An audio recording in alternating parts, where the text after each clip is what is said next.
Ihsan ya, salah satu narasumber yang kemarin acara di Gatrik Teknik UI ya. Nah, ada kesempatan waktu ini teman-teman kita mau coba bahas tentang apa yang dilakukan Mas Ihsan selama ini ya, khususnya di apa yang digeluti ya. Dan kita tahu ya posisi sekarang kita banyak mahasiswa-mahasiswa yang mendesain apa generator ya, tapi kemana arah cara mengkoneksinya ke dunia industri? Mungkin kita bisa minta masukan Mas Ihsan. Ya, kasih Bang Willy ya, Bang Willy. Kebetulan Indonesia itu memang punya karakteristik angin yang unik ya, kalau menurut saya. Kalau kita bicara untuk di energi angin, kalau solar panel rata-rata karakteristiknya mirip lah, jadi apapun yang bisa dibuat di Eropa itu bisa dibuat di Indonesia. Tapi kalau kita bicara intermittent lain, yaitu angin, mungkin kita perlu melihat dari sisi karakteristik anginnya. Angin kita itu berbeda sama angin di negara lain, negara-negara penghasil turbin angin yang besar-besar seperti Denmark, Jerman, dan juga ada beberapa lain di Inggris dan negara Skandinavia. Mungkin sebagai contoh ada beberapa yang sudah dipasang teman-teman juga, misalnya di Sikat, Jenny Ponto dan sebagainya, dengan angin yang memang cukup kuat ya di bawah, tapi pas karena turbinnya sendiri juga butuh power yang cukup tinggi dan sebagainya, mungkin tidak sanggup untuk menggerakkan turbin sebesar itu. Jadi kalau kita bicara CR-nya itu memang sangat rendah kalau kita bicara pemanfaatannya. Tapi bukan berarti kita tidak punya potensi untuk itu, karena potensi angin kita itu antara sekitar 2,5 sampai sekitar 3,5 meter per detik.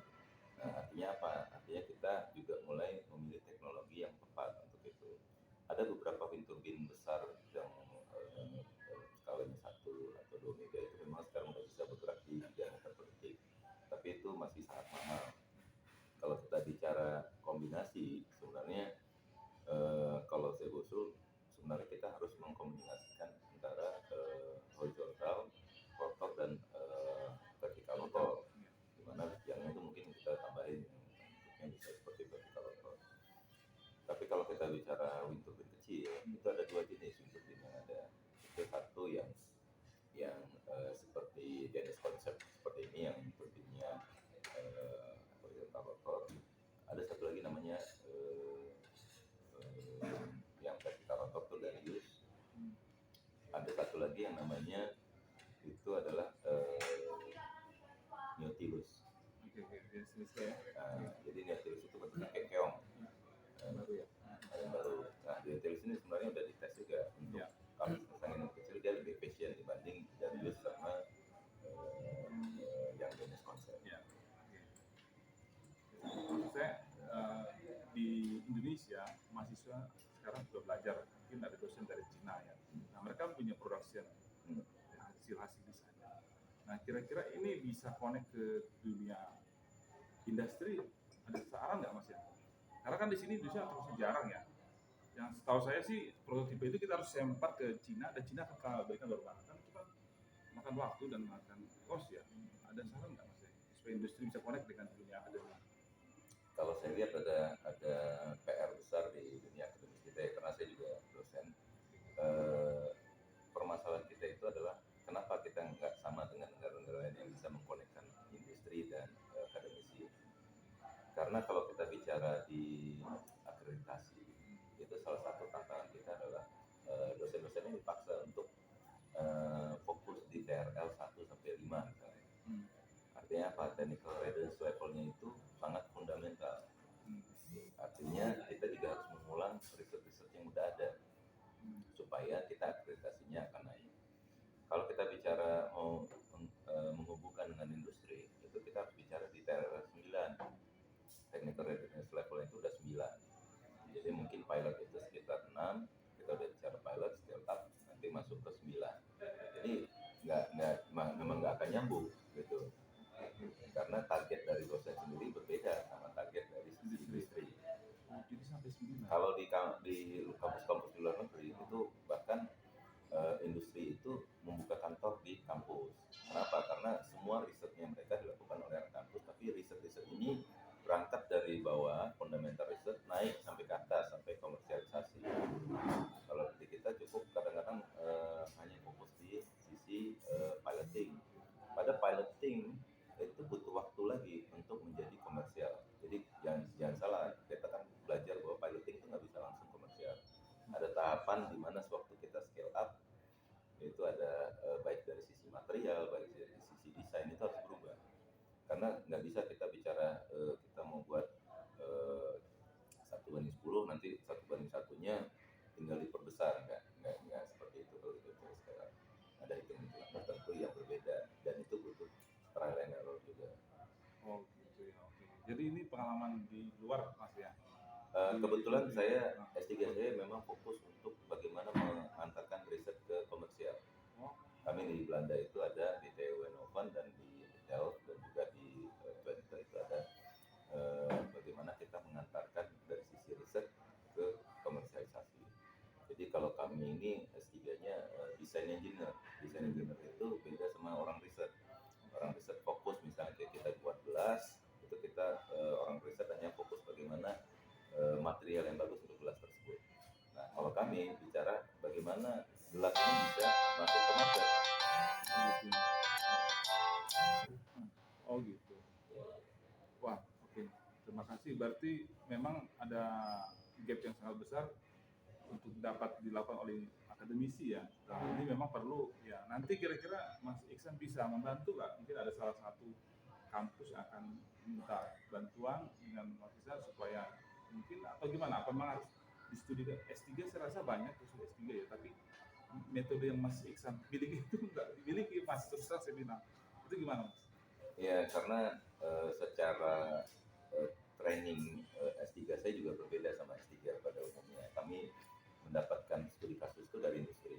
Jadi seperti perusahaan-perusahaan seperti Unilever waktu itu apa, terus juga Shell, AkzoNobel dan sebagainya itu punya masalah, mereka bawa ke kampus dan kami yang selesaikan secara teamwork dan juga secara mulai dari desain sampai eksekusi lapangan. Nah, di Indonesia belum ada itu, tapi juga kemarin saya diminta Dikti untuk mengajarkan lebih dari 200 kampus untuk bagaimana mengajar dari riset ini saya jadi komersialisasi.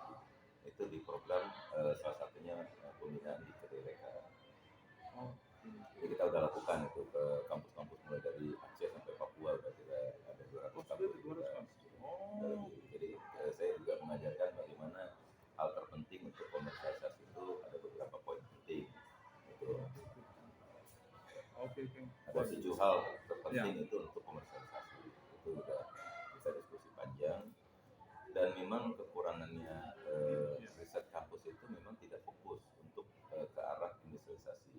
Nah, saya orang industri melihat masih panjang perjalanan kalau kita memang menggunakan bisnis as usual seperti ini, tidak akan cepat mendapatkan kesempatan di industri karena kita memang tidak fokus untuk industri, kita fokus untuk memenuhi akreditasi kampus sendiri. Oke, jadi di kampus di Belanda itu ada tempat untuk para industriawan untuk diskusi dengan akademisi ya? Itu departemen apa Mas? Nggak ada departemennya, itu memang tiap kampus itu ada, pasti ada.